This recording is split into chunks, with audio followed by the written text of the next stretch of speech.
Look, I went to see this one for my birthday because I am all about those spooky vibes. And blood, and guts, but no one told me this movie was gonna make me cry.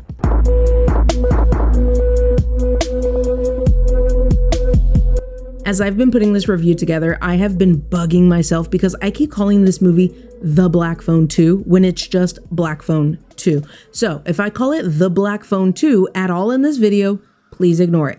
Can I edit that out? Yeah, but I'm short on time and we're just going with the flow.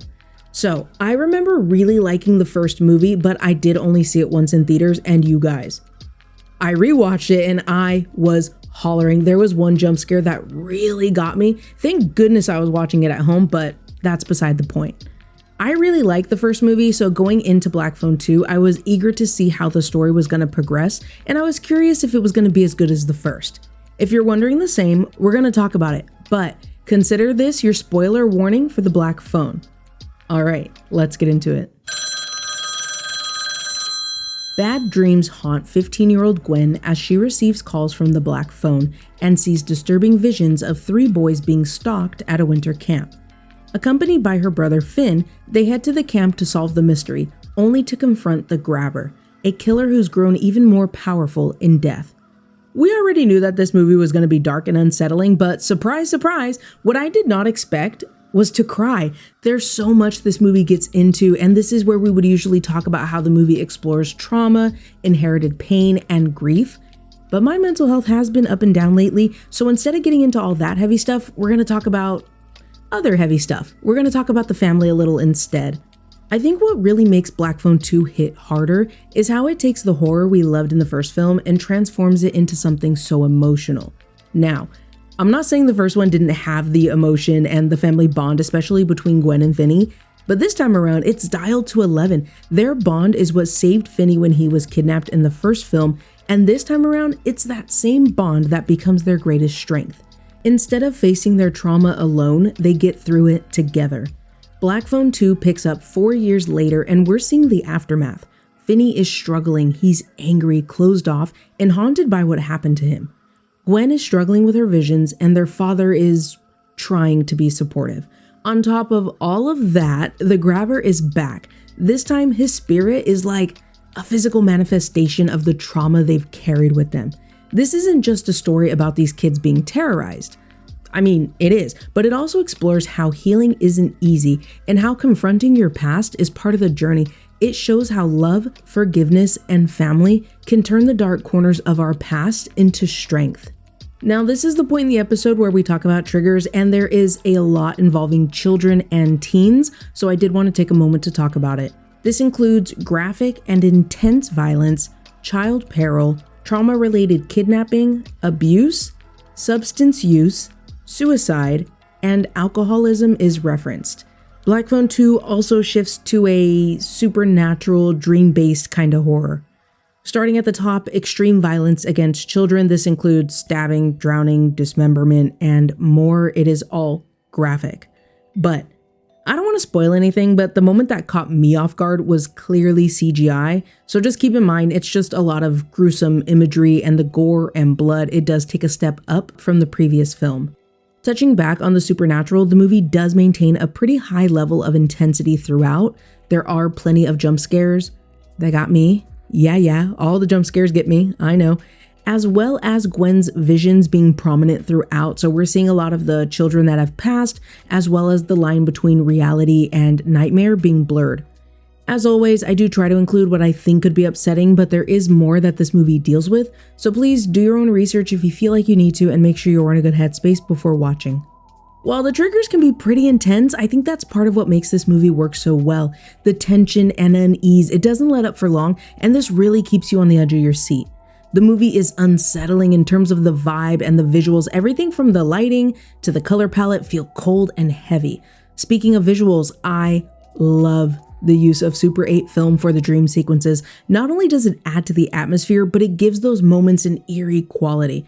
Side note, I rewatched Sinister recently like a fool. That movie is so stressful. Anyway, I love that the director Scott Derrickson also used Super 8 in that film as well, and it's visually striking in Sinister, The Black Phone, and Black Phone 2 as well. Speaking of those dream sequences, I love the blend of supernatural and slasher elements. It's been a while since I've seen it, but it's definitely giving a Nightmare on Elm Street, and I love that. The sequel doesn't just rehash the first film, it expands on it in a way that feels incredibly engaging and creative. The Black Phone introduced us to some grounded supernatural elements, and The Black Phone 2 takes it even further. Pair that with the winter camp setting, and there's a real spooky, isolated vibe that's giving The Shining and Friday the 13th. And let's talk about the acting, because these performances are phenomenal. I was so impressed by Madeline McGraw and Mason Thames in the first movie, and they're somehow even better this time around. Madeline McGraw as Gwen steals the entire movie. She was already a standout, even as a supporting character in the first one, but this time she is front and center. She carried the heart of the movie. She nails the emotional journey from Gwen's struggle with her abilities to the unresolved trauma. Mason Thames as Finney takes a bit of a step back here, but he unsurprisingly stands out in every scene he is in. He really captures how the events of the first film impacted Finney. We see the anger and we see that grief. And I have to talk about Gwen and Finney's relationship for a second. Their bond feels authentic and heartfelt. It feels genuine, their connection, their frustration, and their shared trauma. That sibling dynamic is such a huge part of why the emotional core of this movie is so strong. And of course, we cannot get into the critiques without mentioning Ethan Hawke as the Grabber. I love Ethan Hawke as a villain, and I do wish we got to see more of him, but when he does appear, he is creepy, scary, menacing, all of the above. The way he embodies that, what did he say? Bottomless pit of sin is chilling. Like I said, I do wish we saw more of Ethan Hawke, but that just meant we got more time with Madeline and Mason. Plus, when Ethan Hawke does have his moments, they're pretty impactful. Those were some of the highlights that stood out to me, and you know we're always going to take a look at both sides, so we're going to get into some criticisms about the movie and I'll share my thoughts along the way. At the risk of me saying something and you all collectively saying, duh, sometimes critiques just come down to preference. For instance, hear me out. Many critics didn't like the shift from realism to supernatural, calling it an abrupt change in tone. The first film delivers a gritty, grounded, and tense atmosphere depicting a believable child abduction story with minimal supernatural elements, while the sequel leans more into a dream-focused and supernatural horror story, which for some undermined the realism that made the first film effective. That was a lot, and sure, I can see where this criticism is coming from, but it's kind of like how in last week's video where I was talking about Tron Ares, I like these elements, so they didn't bother me. I honestly didn't feel like that shift from the realism to the supernatural was that abrupt. I was more of the mind that they've introduced the supernatural already, so it just felt like the next step. Was it a lot more supernatural than the first one? Absolutely. Was the first one more grounded in sprinkling these elements in? Yeah.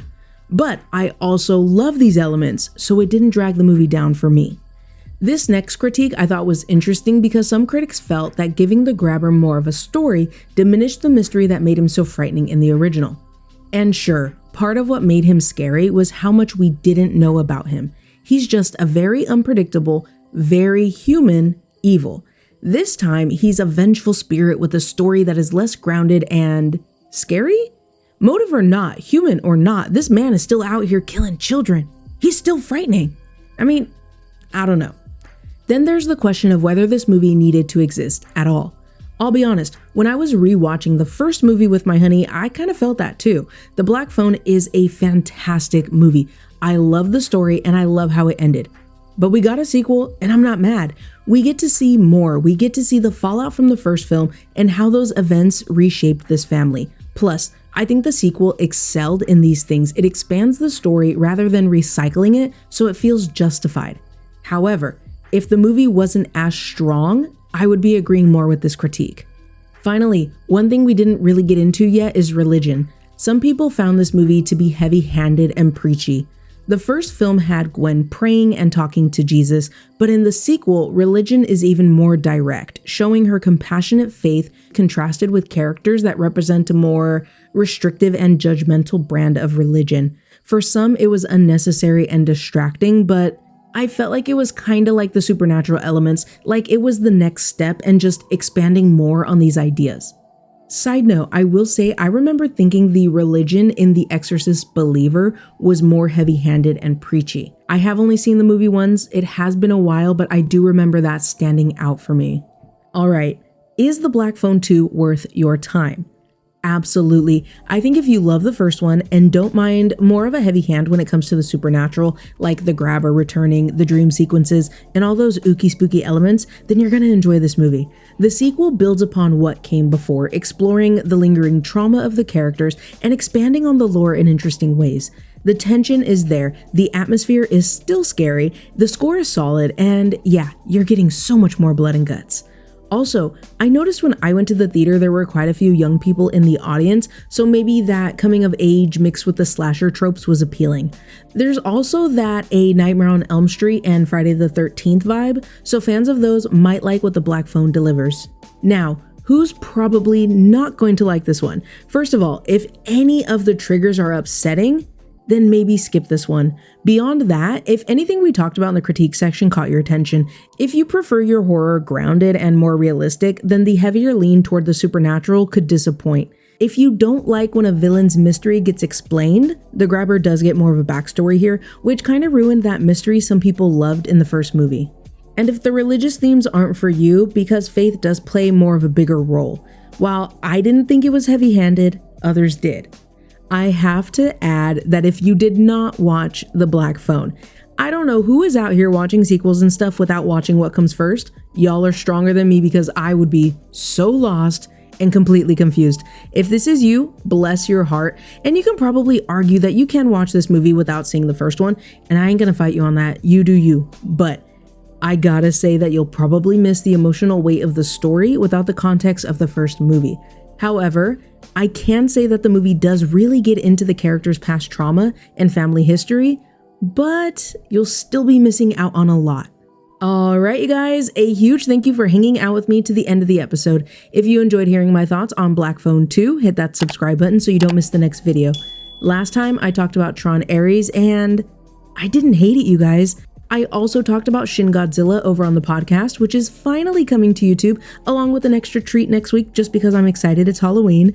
I gotta get all my editing done first, but check them all out. I will leave links if you're watching on YouTube, and if you're on the podcast, all of those episodes are available now. You know I want to hear from you. What did you think of Black Phone 2? Did you like that the movie leaned more into the supernatural or not? Let me know what you think in the comments, and until next time, spread positivity, be safe, take care of yourself, take breaks from the news, and it is okay to distract yourself. So happy movie watching, and I'll talk to you guys soon. Bye!